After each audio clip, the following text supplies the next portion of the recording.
হাকতনি মন্ত্রী বখরাও মোদিজি যে সাওয়া বনন খলাই ফুনুগো 2014 বিশিও বো ফুনুকা 2019 বিশিও বো ফুনুকা তাকলাই 2024 বিশিও বো হাকতনি ফান্ন ফুনুকনাই অবহাইন সাকা বিজেপি ক্যান্ডিডেট বিপ্লব কুমার দেব ফাশালো বিলোনিয়া মন্ডল মহিলা মোর্চানি লোয়াজি মুম্বাই ফাশালো বিকেআই থুংখলাও কতর লুকুতুম পান্ডা সংসাজাখা ও লুকুতুম পান্ডাও মানজাখা হাস্তেনি মন্ত্রী বখরা প্রফেসর ডক্টর মানিক সাহা সাধারণ ত্রিপুরা লোকসভা চৌমারিনি ক্যান্ডিডেট বিপ্লব কুমার দেব বিজেপি হাস্তে কাজকু রাজীব ভট্টাচার্য মহিলা মোর্চানি নেত্রী মিমি মজুমদার খবইতে কবনি আদংর পান্ডা ফাইথগো কংগ্রেসনি কচাম এমএলএ হেকেবা তৃণমূল কংগ্রেসনি নেতা দিলীপ চৌধুরী খবই তেবো কবাংমা ভোটার্স রক जुदा जुदा बदलिया करे बीजेपी नि बाना रमफाइका बदल हाफाने रंग बदलनि बाना यागति रेवे लामसुगै नहारका बीजेपी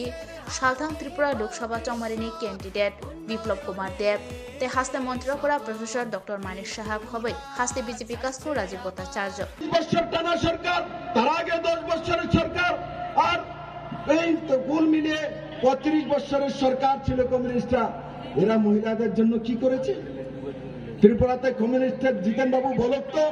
আপনি কমিউনিস্টের জন্য কি করেছেন মানিক সরকার বলুন তো মহিলাদের জন্য কি করেছেন একটা উদাহরণ আছে কোন উদাহরণ নাই উদাহরণ আছে মহিলাদের উপরে নির্যাতন মহিলাদেরকে রেপ করা মহিলাদেরকে ঘর থেকে তুলে নেওয়া সেই অত্যাচারগুলো কমিউনিস্টের ক্যাডাররা গ্রামে গ্রামে ঘুরে ঘুরে ঘুরে ঘুরে সেই অত্যাচারগুলো মহিলাদের উপর করতে মেরে মিত্র আর যদি ভারতীয় জনতা পার্টিকে বলেন আপনারা আমি কমিউনিস্ট এবং কংগ্রেসকে চ্যালেঞ্জ করছি জিজ্ঞাসা করুন মানিক শাহকে জিজ্ঞাসা করুন বিপ্লব দেবকে জিজ্ঞাসা করুন রাজীব ভট্টাচার্যকে জিজ্ঞাসা করুন মহিলা মোর্চার নেতৃত্বদেরকে যে ত্রিপুরাতে ভারতীয় জনতা পার্টি আসার পর মহিলাদের জন্য কি করেছে আমি বলি কি করেছি আমি মুখ্যমন্ত্রী যখন হয়েছি তখন মহিলাদের জন্য 33% রিজার্ভেশন এনে দিয়েছি সরকারি চাকরির মধ্যে আমরা যখন ভারতীয় জনতা পার্টি সরকার হয়েছে তখন প্রথমবার টিএসআর এ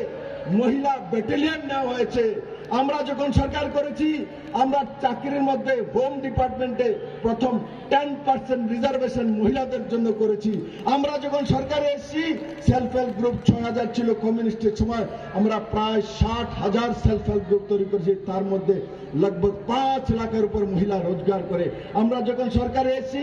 আমরা মহিলাদেরকে উঠতে হবে আর একটি ভোট নয় রাজীব দা বলছেন জানানোর জব রাজীব দা এদেরকে ভোট তৈরি দেবে না কোনো ত্রিপুরাবাসী এদেরকে চিনে রাখুন এরা আসলে এদেরকে জিজ্ঞাসা করা আগে শহীদ মিনারের বিষয়ে জিজ্ঞাসা করবেন এরা আসলে আশির দাঙ্গার বিষয়ে জিজ্ঞাসা করুন এরা আসলে সাউথে যে 59টি খুন হয়েছে সেই বিষয়ে জিজ্ঞাসা করুন এই খুনগুলি কেন হয়েছে বাদল বাবুকে জিজ্ঞাসা করুন এত খুন কেন হলো সাউথের মাটিতে কেন সাউথের মাটি লাল হলো তার জবাব কে দেবে মেরে মিত্র তাই আমি মহিলা মোর্চার এই সমস্ত মহিলা বোনদেরকে বলতে চাইব যে এই নির্বাচনে 2024 নির্বাচনে সমস্ত মহিলারা বেরিয়ে এসে নরেন্দ্র ভাই মোদীর নেতৃত্বে 2024 নির্বাচন সেই নির্বাচনে ত্রিপুরার মহিলারা রেকর্ড করে 100% ভোটিং করে নরেন্দ্র ভাই মোদীকে তৃতীয়বার ভারতের প্রধানমন্ত্রী বানাবে এটা আমি আশা করি আর আমি সমস্ত মহিলাদেরকে হাত উপরে তুলুন হাত উপরে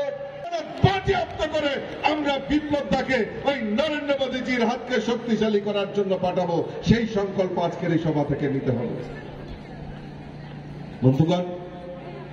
দেশের প্রধানমন্ত্রী নরেন্দ্র মোদীজি হওয়ার পর 2014 সালে প্রথম উনি পদক্ষেপ নিয়েছেন যে ভারতবর্ষের যত মহিলা রয়েছেন সে গরিব হোক ধনী হোক যে হোক তাদের জিরো ব্যালেন্সে ব্যাংক অ্যাকাউন্ট করা আমরা সেই সময় হয়তো বুঝতে পারিনি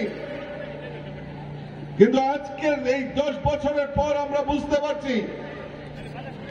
মহিলাদের সশক্তিকরণ করা মহিলাদের উন্নয়ন করা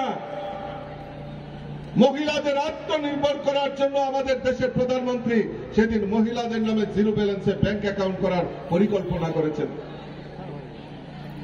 ভারতবর্ষের স্বাধীনতার পর কোন